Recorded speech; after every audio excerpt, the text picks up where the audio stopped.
I pledge allegiance to the flag of the United States of America and to the republic for which it stands, one nation under God, indivisible, with liberty and justice for all.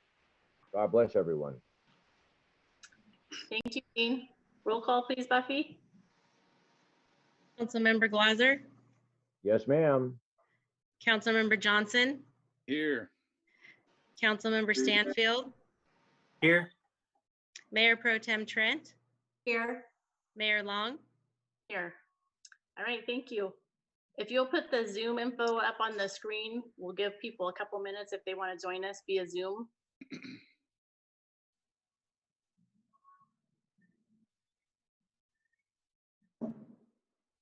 So if you would like to join us so that you can make comments later under some of our agenda items, the instructions are on your screen. You log into Zoom and put in your meeting ID and password. And then if you want to make a comment, you can raise your hand and Buffy will let me know that you are ready to say something on whatever item we are talking about.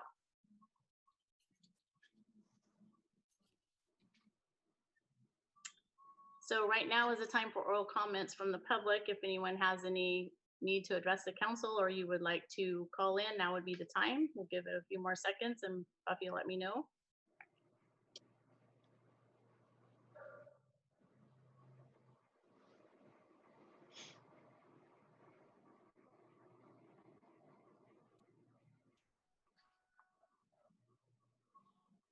All right, we have no one's calling in to join us, so we will move on to our consent calendar.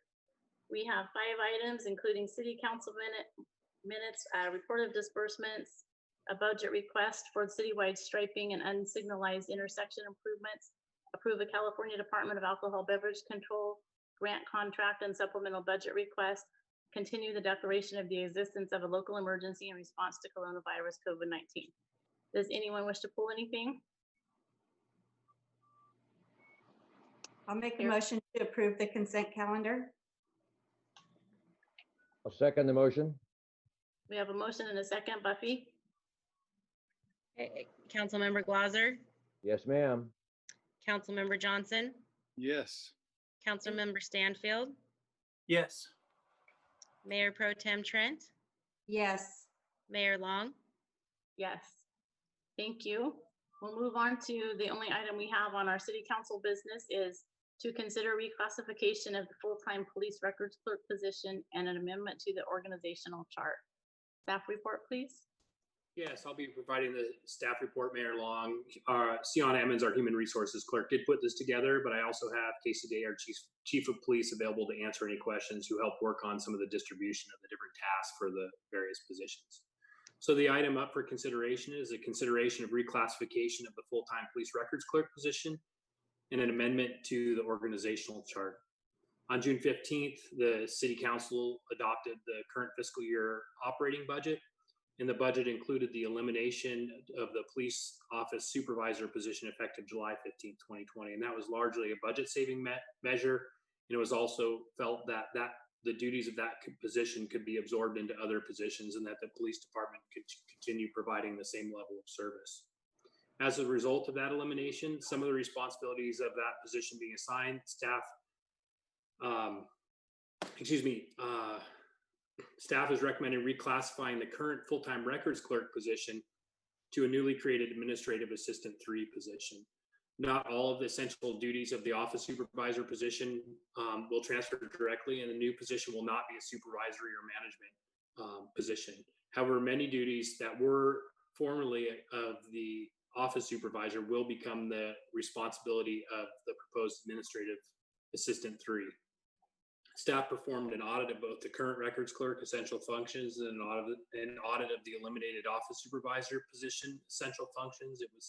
It was determined that an adjustment of the classification is warranted to reflect the change in workload and responsibility level that would result from the new responsibilities being added to the proposed administrative assistant 3 position. A new job description was drafted that outlines what the essential job functions of the administrative assistant 3 would be, and it's included as one of the attachments to the staff report. The personnel rules and regulations include provision that positions states that the positions, the duties for positions which the duties of which have changed materially so as to necessitate reclassification, whether new or already created, shall be allocated by the personnel officer to a more appropriate class after consultation with any recognized employee organization affected. Staff met with the chief, the lieutenant, and the Fortuna Police Employees Association representatives, and all were in agreement that the proposed changes to the classification, position, and job title and proposed pay rate schedule were warranted. Copy of the job description, revised organizational chart, and pay rate schedule, including the proposed additions, included in the staff report.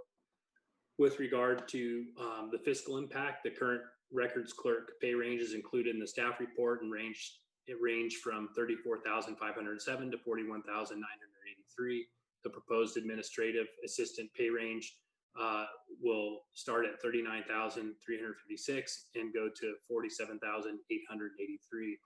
The current increase this fiscal year would be approximately $2,500, and at the top of the range for each position, it would be about $6,000.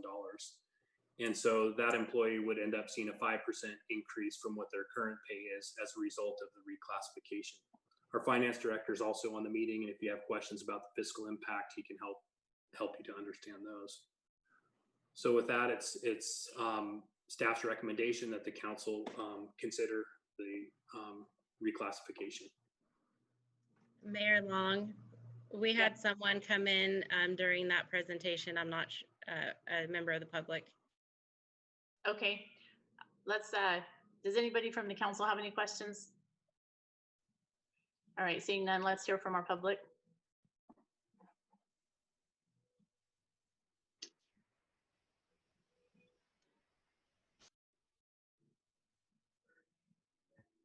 I have Okay, no go ahead. comment. I'm just observing. Okay, thank you. Okay, good to know. So if there are no questions or comments, anything, are we ready for a motion?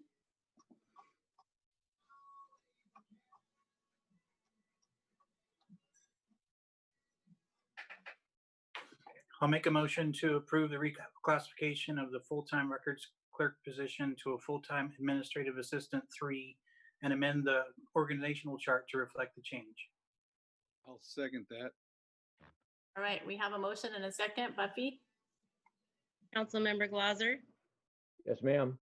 Councilmember Johnson, Yes. Councilmember Stanfield, Yes. Mayor Pro Tem Trent, Yes. Mayor Long. Yes. Thank you. City managers report. Merritt? Thank you. So I'd first like to review the upcoming meeting schedule. The next regular city council meeting will be on August 17th at 6 p.m. The next planning commission meeting will be on August 11th, also at 6 p.m.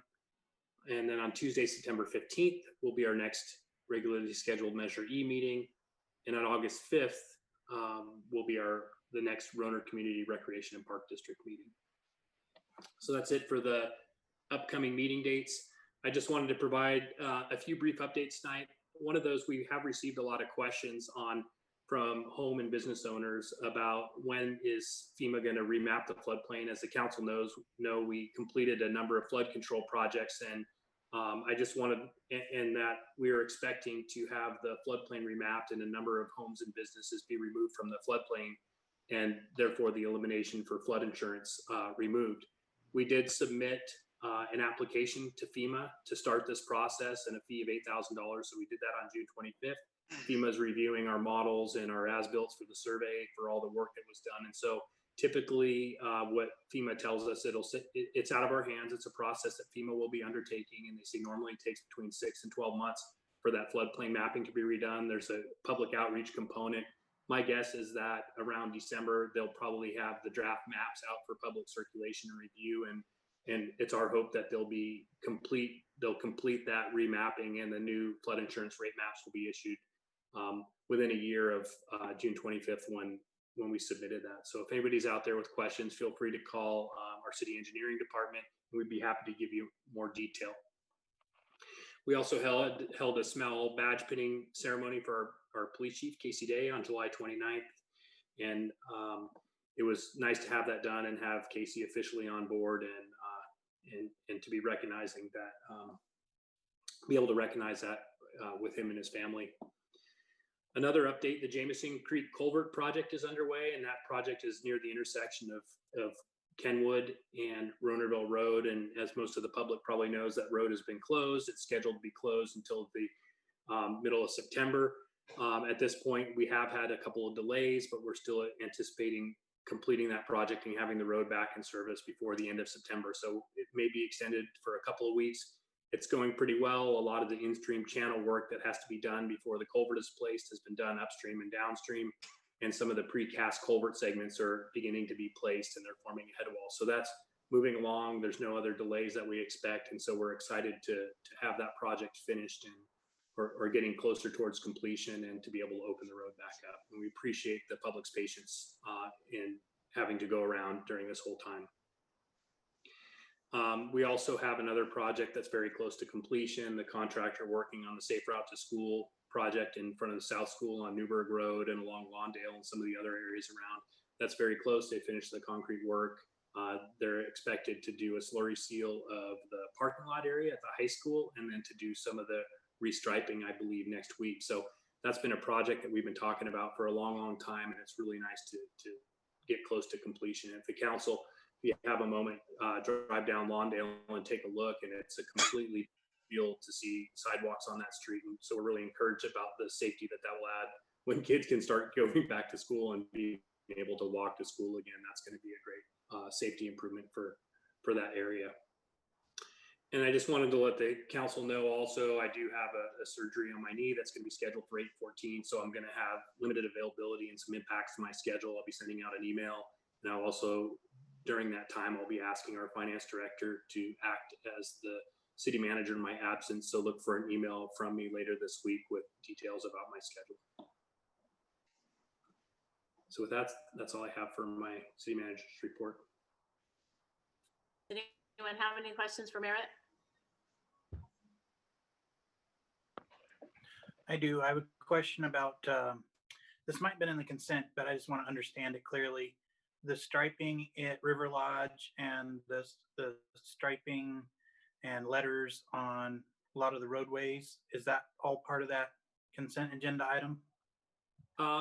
So the consent agenda item was the Highway Safety Improvement Program project. And what that was a lot of the flashing beacons that we did at crosswalks around town. Like there's one in front of the Monday Club, one at the intersection of Sinistraro.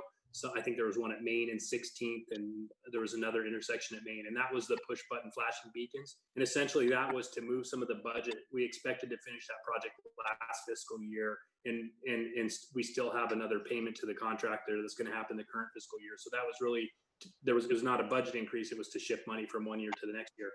What you may be seeing around town is there's a number of streets that they're preparing for the micro slurry project. And essentially what that is a maintenance course we put over some of our streets. And so in advance of the micro slurry project, our crews are going out, they're fixing areas where there's been some pavement failures. You'll notice a lot of the black stripes, which is actually a crack seal. So they're sealing the cracks so we get the most life we can out of the pavement. And they come back with a mixture of an asphalt slurry and aggregate and sand, and it puts it over the road. And then it just buys us more time and gives that pavement more life.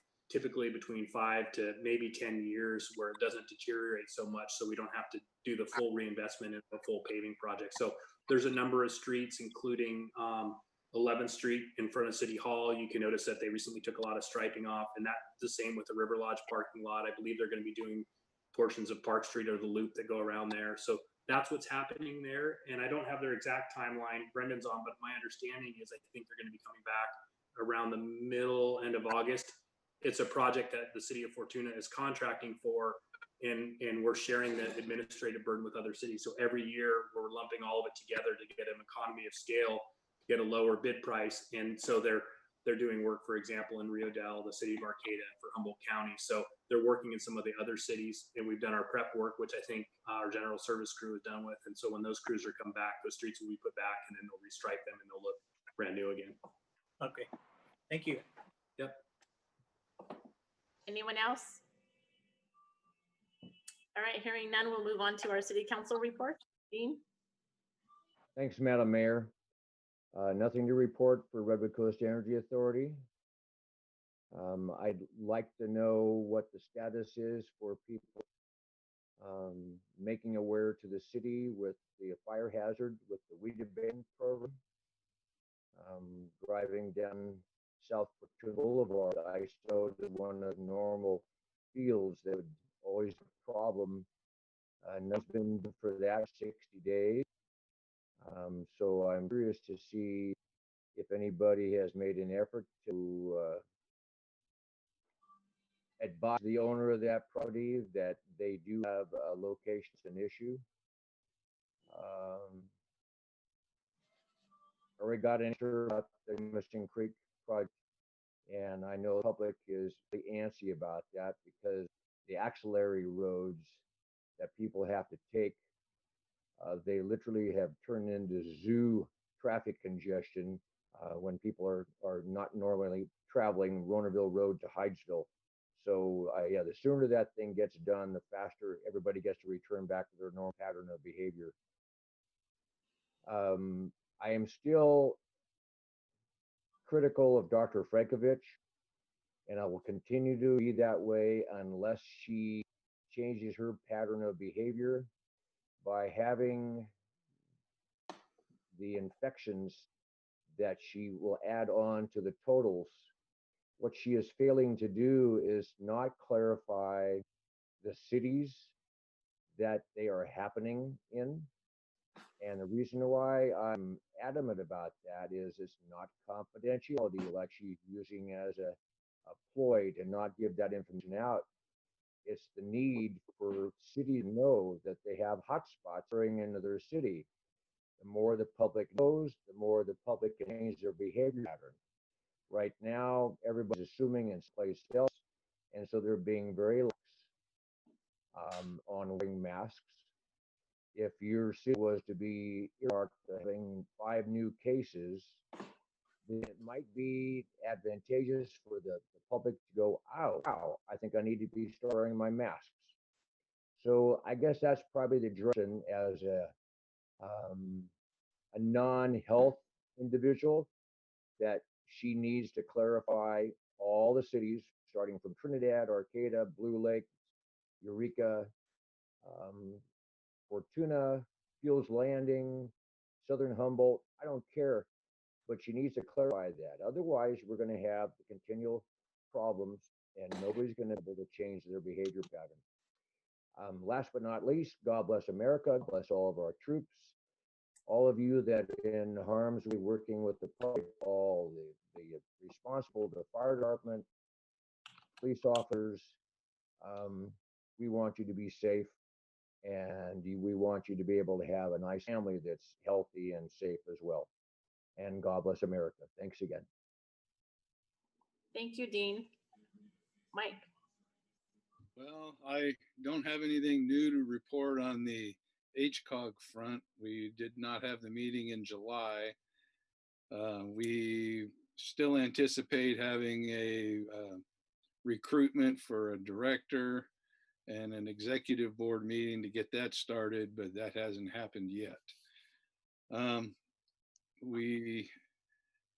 As stated last meeting, the museum is once again closed.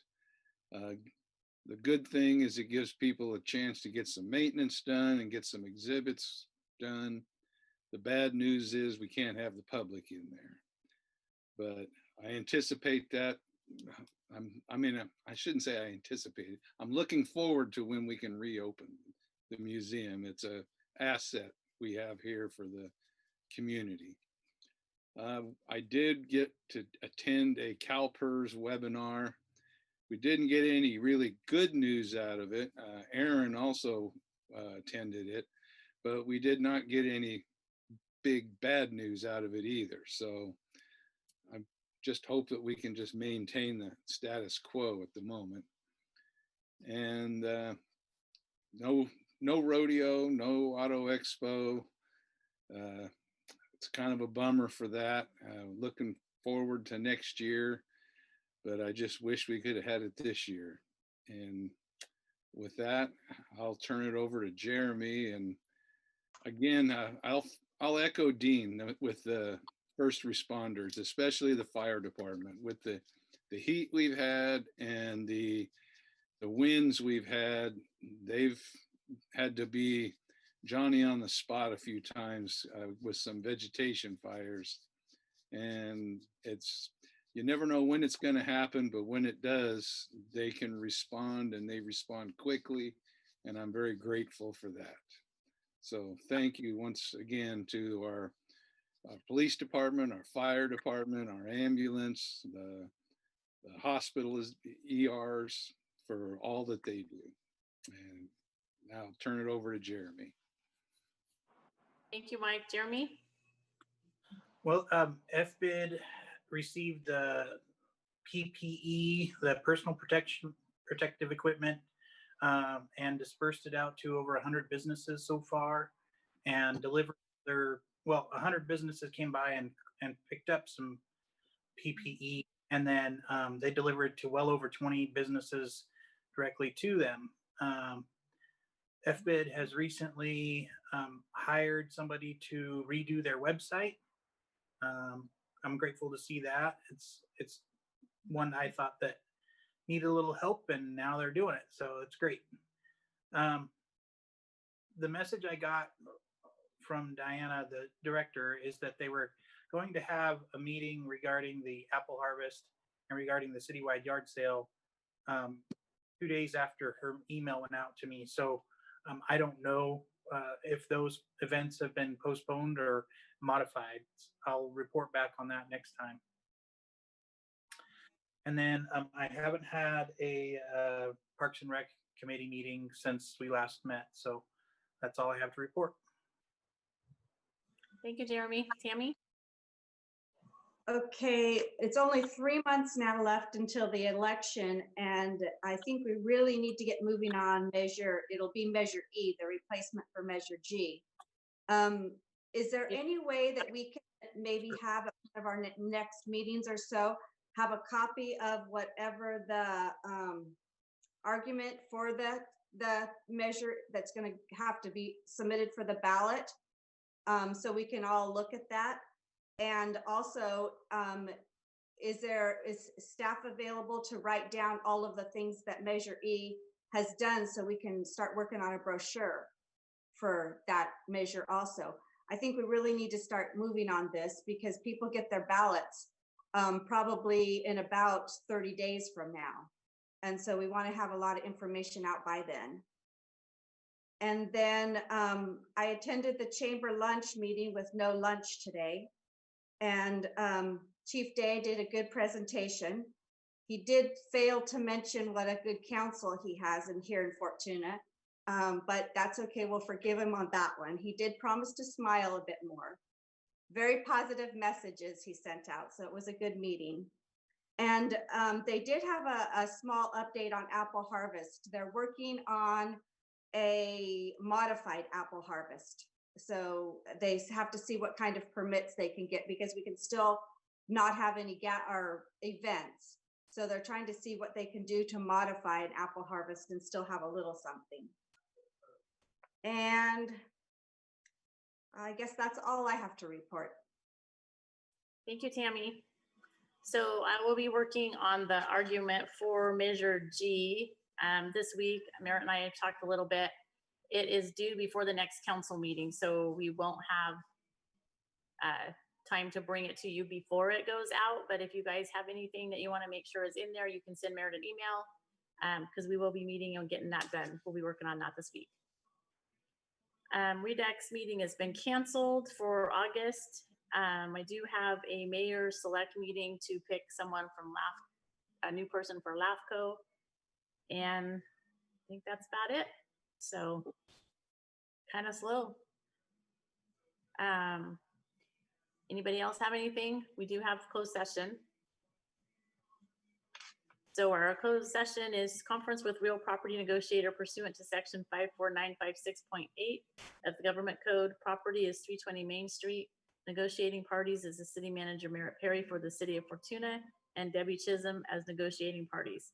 Under negotiation, price and terms of payment. So if anyone has any questions or comments regarding that, now's the time. Otherwise, we need a motion to adjourn to closed session. I'll make a motion to adjourn to closed session. I'll second. All right, we have a motion and a second to adjourn to closed session. Buffy? Councilmember Glauser, Yes, ma'am. Councilmember Johnson, Yes. Councilmember Stanfield, Yes. Mayor Pro Tem Trent, Yes. Mayor Long. Yes. Thank you, Buffy.